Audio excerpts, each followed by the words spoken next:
ಇದು ಹಿಂದುತ್ವನ BJP contract ತಗೊಂಡಿದೆ ಅಂತ ಹೇಳ್ತಾರೆ ಸರ್. ಪಾಕ್ ಆಕ್ರಮಿತ ಕಾಶ್ಮೀರಲ್ಲಿ ತ್ರಿವರ್ಣ ಧ್ವಜ ಹಾರಿಸಕ್ಕೆ ಮೋದಿನೇ ಬರ್ಬೇಕಾಯ್ತು. ಅಯೋಧ್ಯೆ ಮೇಲೆ ಕೇಸರಿ ಧ್ವಜ ಹಾರಬೇಕಾದ್ರೆ ಮೋದಿನೇ ಬರ್ಬೇಕಾಯ್ತು.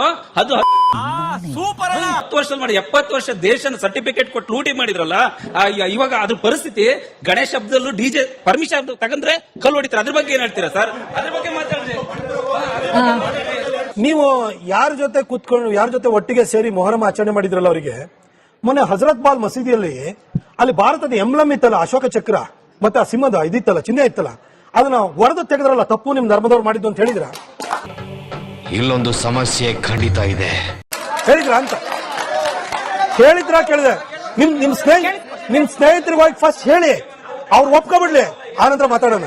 ಮೈಸೂರಿನ ಹೈವೇ ಅವ್ರು ಮಾಡಿದವರು ಇದುವರೆಗೂ Mysore is one of the best cities in India ಅಂತ ಬಂದಿದೆ. ಈಗ 3 ವರ್ಷದಿಂದ ಕಾಂಗ್ರೆಸ್ ಸರ್ಕಾರ ಇದೆ. ಒಂದೊಂದು ನಿಮ್ಮ ರೋಡ್ ಹೋಗಿ ನೋಡಿ, ಇದೇ ಬೆಂಗಳೂರಲ್ಲಿ ಏನ್ ಮಾಡಿದ್ದಾರೆ ಅಂತ ಹೋಗಿ ನೋಡಿ. ಬೆಂಗಳೂರಲ್ಲಿ ಒಂದೊಂದು ರೋಡ್ ಹೋಗಿ ನೋಡಿ ಏನ್ ಮಾಡಿದ್ದಾರೆ ಅಂತ ಹೋಗಿ ನೋಡಿ. ನಾವು ಹಿಂದೂಗಳು ಒಂದು ನಮ್ಮ ದೇವಸ್ಥಾನ ನಾವು ಉಳಿಸ್ಕೊಳ್ಬೇಕಂತ ಹೇಳಿದ್ರೆ ನಾವು ಈಗ ಫಸ್ಟ್ ಗೆ ಏನಾಗಿದೆ ಅಂದ್ರೆ ಹಿಂದೂಗಳ ವಿರುದ್ಧನೇ ನಾವು ಹೋರಾಟ ಮಾಡೋ ಪರಿಸ್ಥಿತಿ ಬಂದ್ಬಿಟ್ಟಿದೆ. ಇವಾಗ ಹಿಂದೂಗಳಲ್ಲೇ ಧರ್ಮದ್ರೋಹಿಗಳು ಜಾಸ್ತಿ ಆಗ್ಬಿಟ್ಟಿದ್ದಾರೆ. ಇದ್ರ ಬಗ್ಗೆ ನೀವೇನ್ ಹೇಳ್ತೀರಾ? ನಿಮ್ಮ ಬಿಜೆಪಿ ಸರ್ಕಾರ ಎಷ್ಟು ಮಟ್ಟಿಗೆ ನಮಗೆ ಸಪೋರ್ಟ್ ಮಾಡ್ತೀರಾ ಹಿಂದೂಗಳಿಗೆ? ನಿಮ್ಮನ್ನ ದೃಷ್ಟಿಯಲ್ಲಿ ಇಟ್ಕೊಂಡು ಹೇಳ್ತೀನಿ, ನಿಮ್ಗೆ ಅಂತ ವೈಯಕ್ತಿಕವಾಗಿ ತಗೋಬೇಡಿ. ಹಿಂದೂಗಳು ಧರ್ಮದ್ರೋಹಿಗಳಾಗಿದ್ದರು, ನೀವು ಜಾತಿವಾದಿಗಳಾಗಿದ್ರೆ ತಿಳ್ಕೊಳ್ಳಿ. ಮೊನ್ನೆ ಮದ್ದೂರಲ್ಲಿ ಹೋಗ್ಬೇಕಾರೆ ನಮಗೆ ಯೋಗಿ ಆದಿತ್ಯನಾಥ್ ಬೇಕು ಅಂತ ಬೊಬ್ಬೆ ಹೊಡೆದ್ರು. ನೀವು ಚುನಾವಣೆ ಬಂದಾದ ಕೂಡಲೇ ಗೌಡ ಆಗಿ, ಲಿಂಗಾಯತ್ ಆಗಿ, ಕುರುಬ ಆಗಿ, ಬ್ರಾಹ್ಮಣ ಆಗಿ, SC ಆಗಿ, ST ಆಗಿ, ಕವರಿಗೆ ಕಾಸು ಹಾಕೊಟ್ರು, ಅಕ್ಷತೆ ಹಾಕೊಟ್ರು, ಅವನಿಗೆ ಅದನ್ನ ಇಟ್ಕೊಂಡು ಓಟ್ ಹಾಕಿ ನೀವು ಯೋಗಿ ಆದಿತ್ಯನಾಥ್ ಎಲ್ಲಿ ಬರ್ತಾರೆ? ನೀವು ಜಾತಿವಾದಿಗಳ ಓಟ್ ಹಾಕಿ ಮೇಲೆ ಸಿದ್ದರಾಮಯ್ಯ ಬರೋ.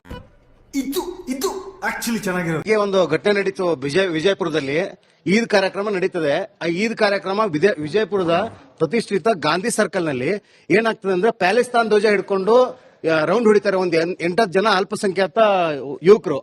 ಅಲ್ಲಿ 5,000ಕ್ಕಿಂತ ಅಧಿಕ ಮುಸ್ಲಿಮರು ಇರ್ತಾರೆ. ಒಬ್ಬರು ಹೋಗಿ ರಾಷ್ಟ್ರಾಭಿಮಾನ ಮೆರೆಯುವಂತ ಕೆಲಸ ಮಾಡಲ್ಲ, ಕಸ್ಕೊಂಡು ಹೇಳಲ್ಲ ಇದು ಪ್ಯಾಲೆಸ್ತಾನ್ ಧ್ವಜ ನಾವು ಇಲ್ಲಿ ಹಾರಿಸಬಾರ್ದು ಅಂತ ಹೇಳಿ. ಗಣೇಶ ಪ್ರೊಸೆಸ್ ಕರ್ನಾಟಕದಲ್ಲಿ ನಡೆಯುವಂತ ಗಣೇಶ ಪ್ರೊಸೆಷನ್ಗೂ ಪ್ಯಾಲೆಸ್ಟೈನ್ ಬಾವುಟಕ್ಕೂ ಏನು ಸಂಬಂಧ?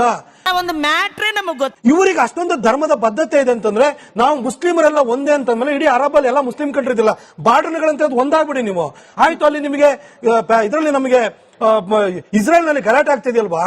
ಇಸ್ರೇಲ್ ಪ್ಯಾಲೆಸ್ಟೈನ್ ವಿಚಾರದಲ್ಲಿ ಗಲಾಟೆ ಆಗುತ್ತಲ್ಲ, ಪ್ಯಾಲೆಸ್ಟೈನ್ ಉಳಿಸೋದಕ್ಕೆ ಪಕ್ಕದಲ್ಲಿರುವಂತ Iran, Saudi Arabia, UAE, Qatar, Lebanon, Jordan, Egypt ಹೋಗಿ ಹೊಡೆದಾಡಿ ನೋಡೋಣ. ನೀವೇ ಹೊಡೆದಾಡಲ್ಲಿ. ಆಯ್ತು, ಮೊನ್ನೆ ಇರಾನ್ ಮೇಲೆ ಅಮೆರಿಕದವರು ಬಂದು ಅವ್ರ ನ್ಯೂಕ್ಲಿಯರ್ ಇನ್ಸ್ಟಾಲೇಷನ್ ಮೇಲೆ ಬಾಂಬ್ ಹಾಕಿದ್ರು. ಬಾಂಬ್ ಹಾಕಿದಾಗ ಸೌದಿನ ಖಂಡಿಸ್ತಿಲ್ಲ.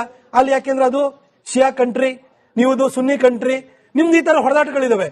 ಇದು ಆದ್ರೆ ಇಲ್ಲಿರುವಂತ ಭಾರತದಲ್ಲಿರುವಂತಹ ಒಂದಷ್ಟು ಕಳಪೆ ಜನಗಳು ಪ್ಯಾಲೆಸ್ಟೈನ್ ಬಾವುಟ ಹಿಡ್ಕೊಂಡು ಇಲ್ಲಿಂದ ಓಡಾಡ್ತಿರ್ತಾರೆ. ಕೇರಳದಿಂದ ಅಲ್ಲಿ ಫೈಟ್ ಮಾಡ್ತೀವಿ ಐಸಿಸ್ ಜೊತೆಗೆ ಅಂತ ಹೋಗ್ತಾರೆ. ಈ ಮನಸ್ಥಿತಿನ ಬಿಡಬೇಕು. ಮುಸ್ಲಿಮರಲ್ಲಿರುವಂತಹ ಪ್ರಜ್ಞಾವಂತರು ಯಾರಿದ್ದಾರೆ ಅವ್ರು ಇದನ್ನ ಖಂಡಿಸೋ ಕೆಲಸ ಮಾಡಬೇಕು. ಅಲ್ಲಿರುವಂತ ಇರಾನ್ನವರು, ಇರಾಕ್ನವನು, ಸೌದಿ ಅರೇಬಿಯಾದವರು ಹೋಗಿ ಪ್ಯಾಲೆಸ್ಟೈನ್ ಪರ ಹೋರಾಟ ಮಾಡ್ತಿಲ್ಲ. ಇವನ್ನೆಲ್ಲ ಇಟ್ಕೊಂಡು ಜಂಡ ಹಿಡ್ಕೊಂಡು ಸಿಳ್ಳೆ ಹೊಡ್ಕೊಂಡು ಹೋಗ್ತಾನೆ.